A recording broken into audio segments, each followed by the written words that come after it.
মামি তুমি আমার মায়ের মতো, তুমি আমায় জোর করো না। আমি পারবো না। মামা বাড়িতে আসলে কিন্তু আমি সব বলে দিব। মামি বলল, তোর মামা তো দুর্বল, পারে না।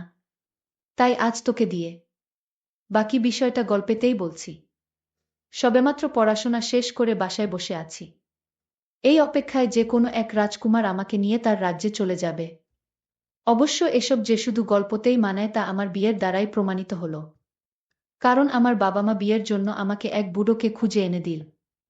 আমারও পোড়া কপাল। ভেবেছিলাম রাজপুত্রের কথা, আর এখন তো দেখি বুইড়া বাবা। যাই হোক বন্ধুরা, সময় মতো আমার স্বামী আমাকে দেখতে এলো, তার কিছু বন্ধু এবং তার বোনের ছেলেকে নিয়ে। বন্ধুরা, যদি সম্ভব হতো তাহলে তার বোনের ছেলের সাথে আমি বিয়ে করে ফেলতাম, কারণ তাকে আমার পছন্দ হয়েছিল। তবে তা সম্ভব নয়, কারণ সে তো আমার বয়সে ছোট। কেন এ কথা বললাম তা জানতে হলে তোমাদের পুরো গল্পটি মনোযোগ দিয়ে শুনতে হবে। আমার স্বামীর নাম রিদওয়ান। তার বিরাট এক ব্যবসা আছে। কম করে হলেও ২০ থেকে ৩০ লক্ষ মানুষ তার আন্ডারে কাজ করে। কোনো রকম টাকা পয়সার অভাব নেই তার। আর হয়তো এটাই মূল কারণ তার সাথে আমার বিয়ের। অবশ্য এতটাও বুড়ো নয়, তবে সে একটু দুর্বল প্রকৃতির মানুষ। সময় পার হলে যা হয় আর কি। যাই হোক বন্ধুরা, দুমধাম করে বিয়েটা হয়ে গেল। বিয়ের পর বাংলাদেশের এমন কোনো জায়গা ছিল না যে আমরা ঘুরিনি। টাকার অভাব না থাকায় এসব নিয়ে কখনো সমস্যায় পড়তে হয়নি। যাই হোক, ঘোরাঘুরি শেষ করে অবশেষে আমরা বাসায় ফিরলাম। নতুন বাসা আমায় উদ্দেশ্য করে কেনা হয়েছে, তাও আবার শহরের ভিতরে। এখান থেকে সবকিছুই কাছে, যে কোনো সময় ইচ্ছা করলে যে কোনো জায়গায় যাওয়া যায়। আমার স্বামীরা মাত্র ২ ভাই বোন। সে এবং তার একটা বোন আছে। তার ছোট বোনকে সে ভীষণ ভালোবাসে, আর তার থেকে বেশি ভালোবাসে তার বোনের ছেলেকে। ওই যে বলেছিলাম আমার বিয়েতে এসেছিল, সেই ভাগিনা। বোনের ছেলে আমার স্বামীর চোখের মণি। পড়তে বসতে যেখানেই পারি তাকে নিয়ে ঘুরে বেড়ায়। শুধুমাত্র আমাদের হানিমুনের সফরেই বাদ পড়ল সে। তবুও তার যদি সাধ্য থাকত তাকেও নিয়ে যেত। ভাগিনা এবার এসএসসি পরীক্ষা দিয়ে পাশ করেছে, ভালো কলেজে পড়বে, তাই মামা অর্থাৎ আমার স্বামী তাকে ফোন দিয়ে বলল সে যেন সবকিছু গুছিয়ে আমাদের বাসায় চলে আসে। আমাদের বাসায় আমি এবং আমার স্বামী ছাড়া আর কেউ থাকে না। কাছের মানুষদের কথা বাদ দিলাম। প্রায় ৭ থেকে ৮ জন কাজ করত আমাদের বাসায়। তার ভেতর ৫ জন ছিল মেয়ে। ইতিমধ্যে আমার ননদের ছেলে আমাদের বাসায় চলে আসলো। এসে মামি মামি বলে আমাকে ডাক দিয়ে বলল, হ্যাঁ বন্ধুরা, এটাই সেই ভাগ্নে, আমার স্বামীর চোখের মণি। আমি বললাম, আসো আসো, তোমার জন্যই তো অপেক্ষা করছিলাম আমি। তার সব কিছু তার রুমে নিয়ে রাখতে বললাম। আমি বললাম, চলো সাজিদ, রুমে আসো, ফ্রেশ হয়ে নাও, তারপর আমরা গল্প করব। সে বলল, ঠিক আছে মামি, চলো। এই বলে আমি তাকে আমার রুমে নিয়ে গেলাম। বললাম, যাব, তুমি ফ্রেশ হয়ে নাও। সে গোসল করে বের হলো। আমি তাকে নিজের হাতে ভাত খাইয়ে দিলাম। বললাম, এবার তো তাহলে তোমাকে যেতে দেব না। সাজিদ বলল, আমিও তো এবার যাওয়ার জন্য আসিনি। আমি অনেক দিন থেকে তারপর যাব। এবার পড়াশোনা তো শেষ করতে হবে এখান থেকে। এর ভেতরেই সে তার মামার খোঁজ করতে লাগল। সাজিদ মামাকে অনেক বেশি ভালোবাসে, আর আমাকে অনেক সম্মান করে। আমি বাসায় আসার আগেই সে আমার শ্বশুরবাড়ির পুরনো বাসায় আসা যাওয়া করত। প্রহর গুনতে গুনতে রাত হয়ে গেল, এবং আমার স্বামীর রিদওয়ান বাসায় ফিরল। এসে সাজিদ সাজিদ করে চিল্লাতে লাগল। সাজিদ গিয়ে তাকে সালাম করল। তুই আর যেতে পারবি না, তুই এখান থেকেই লেখাপড়া করবি। তোকে আমি লেখাপড়া শিখিয়ে ডাক্তার বানাবো। তুই আমার একমাত্র ভাগিনা। তোকে নিয়ে আমার অনেক স্বপ্ন। তোর যা লাগে আমাকে বলবি, আমি তোকে দিব। আর বাহিরে বেশি আড্ডা দেওয়া চলবে না। ভাগিনা তখন বলল, হ্যাঁ মামা, আমি তোমার কথা রাখব। আমারও ইচ্ছা বড় ডাক্তার হওয়ার। তুমি যা বলবে তাই হবে মামা। ওদের ভালোবাসা দেখে আমার মাঝে মাঝেই হিংসা হয়। ইস, আমার স্বামী যদি আমাকে এতটা ভালোবাসতো। তারপর আমার স্বামী বলল, চলো সবাই একসাথে ভাত খাবো আজ। আজ তো বিশাল রান্না হয়েছে। তাই সবাই মজা করে খেয়ে নিলাম। পরের দিন আমি তাকে কলেজে ভর্তি করানোর জন্য নিয়ে গেলাম। তার মামা তো কোনো সময় পায় না, তাই তার সব দায়িত্ব আমাকেই নিতে হলো। এর ভেতরে বেশ কিছু দিন পার হয়ে গেছে। সাজিদ নিয়মিত কলেজ যেতে লাগলো। একদিন সাজিদ যখন কলেজে ছিল, আমি তার রুমে গেলাম তার রুমটা একটু গুছিয়ে দেওয়ার জন্য। আমি রুমে গিয়ে দেখি কি একটা অবস্থা। আমি বাসার কাজের মেয়ে মর্জিনাকে ডাক দিলাম। সে আমাদের বাসায় কাজের মেয়ে। বললাম, মর্জিনা, আমাকে একটু সাহায্য করো তো। সে বল, কাকিমা বলেন কি করতে হবে। আমি বললাম, তুমি বিছানাটা পাল্টে দাও। সে প্রথমে একটু না না করছিল। পরে আমি জোর গলায় বললাম, কি হলো? বলছি বিছানাটা পাল্টে দাও। আর তুলতে যা ঘটল তা দেখার জন্য আমি কখনোই প্রস্তুত ছিলাম না। বিছানায় দেখলাম এক বান্ডিল ফুটকা, যার মূল্য বাজারে 50 টাকা। ভাগ্নের বিছানায় ফুটকা কেন? এটা দিয়ে কি করে সে? আমার তো আর বুঝতে বাকি রইল না।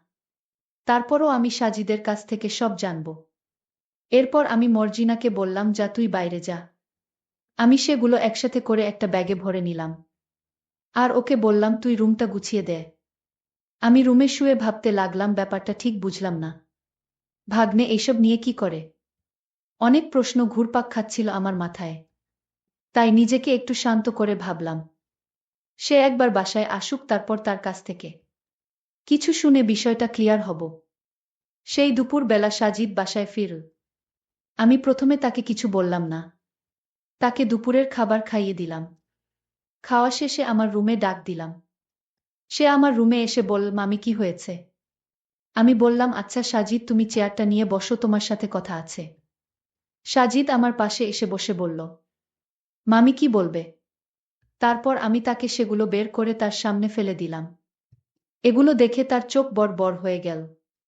সে মনে হয় আকাশ থেকে পড়েছে। কোনো কথাই বলছে না। আমি বললাম, দেখো সাজিদ, এখন যা ঘটবে সব তোমার আর আমার ভেতরে থাকবে। তুমি এইসব নিয়ে কোনো চিন্তা করো না। যা হয়েছে সত্যি তাই বলবে। তোমার মামা এসব কিছু জানতেই পারবে না। তুমি শুধু আমাকে বলো, এইগুলো দিয়ে তুমি কি করো? সে আমার দিকে তাকিয়ে চুপ করে রইল। আমি বললাম, চিন্তা করো না, নিশ্চিন্তে বলতে পারো। তারপর সে বলল, দেখো মামি, আমার তো বয়স হয়েছে। আমার এগুলো মাঝে মাঝে দরকার হয়, তাই রেখেছি। আর এগুলো দিয়ে কি করা হয় তা তোমাকে বলা লাগবে না। মামি, তুমি আমার বিষয় নিয়ে অন্য কিছু ভেবো না। তুমি যেমনটা ভাবছো আসলে তেমন কিছু না। আমি একটু হালকা রাগ করে বললাম। সাজিদ খুব বেয়াদব হয়ে গেছে মনে হচ্ছে। না মামি, আমি বেয়াদব নই, তুমি আমাকে ভুল বুঝেছ। আমি কোনো অন্যায় কাজ করতে পারি না মামি। মামা আমাকে এই ভুল শিক্ষা আমায় দেয়নি মামি। তুমি বিশ্বাস করো। মামি বলল, তাহলে সত্যি করে বলো, ফুটকা দিয়ে কি করো তুমি? আমি মামিকে বললাম, মামি, আমি তোমার কাছে কিছু লুকাবো না। আমি একজনকে ভালোবাসি। আর সে মাঝে মাঝে আমাদের বাড়িতে আসতো। আমি অঙ্ক না পারলে সে অঙ্ক বুঝিয়ে দিত। আমি তাকে ফুটকা গিফট করতাম। মামি, যে মেয়েটির কথা বলছি সে লেখাপড়ায় অনেক ভালো। ও আমাকে খুব ভালোবাসে মামি। মামি তখন চোখ ঘুরিয়ে বলল, তাহলে দেরি কেন, তার নাম খানি একটু বলে দাও শুনি। সে কোনোভাবেই তার নাম বলল না। আমি বললাম, তুমি কি তোমার মুখ থেকে কথা বের করতে বাধ্য করাবে? তোমার মামার সাথে এসব বিষয়ে কথা বলার জন্য? সে আর কিছু না ভেবে বলে দিল, মর্জিনার নাম। আরে ও কি কলেজে পড়ে?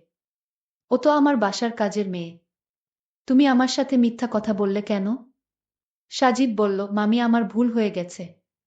আসলে আমি তোমাকে ভয় পেয়েছিলাম। আর তাই তোমাকে মিথ্যা কথা বলেছি। আমি আসলে কলেজে কারো সাথে প্রেম করি না। আমার কোনো ভালোবাসার মানুষ নাই। আর তাই মর্জিনাকে। আমি তো শুনে অবাক। আমি বললাম, কি হলো সাজিদ? তুমি সত্যি ওর সাথে? সে বলল শুধু হুম, মাথা নাড়িয়ে সম্মতি দিল। আমি এই কথা শুনে আর দাঁড়িয়ে থাকতে পারলাম না। বসে পড়লাম। বাপরে, এ কি সাংঘাতিক ব্যাপার! মনে মনে ভাবতে লাগলাম। আমি বললাম, আচ্ছা তুমি এখন তাহলে রুমে যাও। তোমার সাথে এই বিষয়ে পরে কথা হবে। আমি চিন্তায় পড়ে গেলাম। আমি ভাবলাম, এটাই হয়তো সুযোগ আমার অনেক দিনের স্বপ্ন পূরণ করার। তার রুমে গিয়ে বললাম, এই নাও সাজিদ, তোমার বিছানায় পড়ে থাকা মহামূল্যবান জিনিস। তবে একটা শর্ত, আর কোনোদিন এগুলো দিয়ে কিছু করবে না। আমি যেদিন তোমাকে আদেশ করব ঠিক সেদিন থেকেই তুমি। সে মাথা নাড়িয়ে সম্মতি জানাল। আমি বললাম, মামি, তাহলে আমি কখন কি করব তুমি সব বলে দিও। আর এইগুলো তো আমার আর প্রয়োজন নেই। এই জিনিসগুলো ঘর থেকে ফেলে দেই মামি তাহলে। মামি বলল, না, ফেলতে হবে না। তাহলে কি করব? মামি বলল, আগামীকাল রাতে আমি সব বলবো। সাজিদ বলল, ঠিক আছে মামি। পরের দিন রাতে মামি খাওয়া দাওয়া শেষ করে মামি বলল, সাজিদ, আমার রুমে আসো, কথা আছে। আমি মামির ডাক শুনে মামির রুমে গেলাম। মামি বলল, দাঁড়িয়ে থাকতে হবে না, চেয়ারটা নিয়ে বসো। আমি মামির কথামতো চেয়ারটা নিয়ে বসলাম। মামি বলল, তুমি যে ঘরের ভিতর এই বাজে জিনিসগুলো রাখো, তোমার মামা জানলে কি হবে? একবার কি ভেবে দেখেছ? মামি, তুমিই তো দেখেছ, আর কেউ তো জানে না। মামি বলল, আমিই জানি, কিন্তু আমি বলবো না যদি আমার কিছু কথা অক্ষরে অক্ষরে পালন করো। আমি বললাম, ঠিক আছে মামি, আমি তোমার সকল কথা রাখব। তাও মামাকে কিছু বলো না। ঠিক আছে তাহলে মামি, বলো তোমার কি এমন কথা? আমি বললাম, দেখো, তোমার মামার অর্থসম্পদের কোনো অভাব নেই, টাকা পয়সা গাড়ি বাড়ি সবই আছে, কিন্তু তোমার মামার অনেক দুর্বল পয়েন্ট আছে। তোমার মামা পারে না। সাজিদ, আমি তোমাকে প্রথম যেদিন দেখেছিলাম সেদিন থেকে আমার একটা ইচ্ছা মনের ভিতর জাগলো। আমি বারবার চেয়েছিলাম কিভাবে কি করা যায়, কিন্তু আমি কোনোভাবেই উপায় খুঁজে পাচ্ছিলাম না। আজ একটা উপায় বের হয়েছে। আমি জানি ব্যাপারটা তোমার কাছে অদ্ভুত মনে হলেও আমার কাছে স্বাভাবিক। মামি আরও বলল, সে মামার ঘরে সুখে নেই, তার ভিতর কষ্টে ভরা। আমি মামির পুরা কথা শুনে বুঝতে পারছিলাম মামির অনেক কষ্ট। আমি মামিকে বললাম, মামি তুমি চিন্তা করো না, ব্যাপারটা আমি দেখছি। আমি তোমার বিন্দু পরিমাণ কষ্ট সহ্য করতে পারবো না মামি। মামি তখন বলল, তাহলে তোমায় একটা কথা বলি। আমি মামিকে বললাম, একটা কেন? তুমি যত পারো আমার সাথে কথা বলো। মামি তখন কান্না গলায় বলল, তোমার মামা যা পারে না, তুমি কি তা পারবে? আমি মামির কথা শুনে চমকে উঠলাম, মামি তুমি কি বলছো এসব? আমি পারবো না মামি। মামি তখন রাগ করে বলল, কেন পারবি না? আমি তোমার কাছে আমার মনের কষ্টের কথাগুলো শেয়ার করলাম। আমি তো ভেবেছিলাম আমার কষ্টের কথা শুনলে তুমি অন্তত আমি যা বলি তা মানবে। এখন দেখছি তুমি আমার কষ্ট আরো বাড়িয়ে দিলে। মামি তাহলে বলো আমার কি করতে হবে? কি করলে তোমার কষ্ট দূর হবে? মামি তখন বলল, তুই কি কিছুই বুঝিস না? আমি বললাম, মামি এখন তোমার কথা শুনে ভালো লাগছে। মামি বলল, কেন? আমি এখন আবার কি বললাম?